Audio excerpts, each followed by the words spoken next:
Television Dhaka. যে সমাজে মানবাধিকার পরিস্থিতি স্বাভাবিক নয় সেখানে গণতন্ত্রের যথার্থ বাস্তবায়ন সম্ভব নয় বলে মন্তব্য করেছেন বিচারপতি আমিরুল কবির চৌধুরী। সকালে ইঞ্জিনিয়ার্স ইনস্টিটিউশনে বাংলাদেশ মানবাধিকার বাস্তবায়ন সংস্থা আয়োজিত স্টেক হোল্ডারদের বৈঠকে তিনি এই মন্তব্য করেন। বিচারপতি আরও বলেন, প্রকৃত গণতন্ত্র প্রতিষ্ঠা করতে প্রথমেই দরকার মানবাধিকার সংরক্ষণ করা।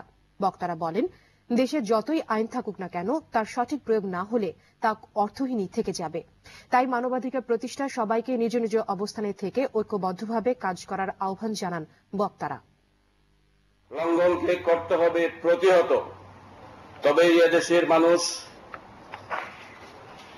সত্যিকারের গণতন্ত্রের স্বাদ পাবে আইনের শাসনের। নচেত আমাদের কষ্টলব্ধ স্বাধীনতা, গণতন্ত্র ও আইনের শাসন স্বপ্নই থেকে যাবে। দক্ষিণ পশ্চিম মৌসুমী বায়ুর প্রভাবে আজ দেশের পশ্চিম এবং মধ্যাঞ্চল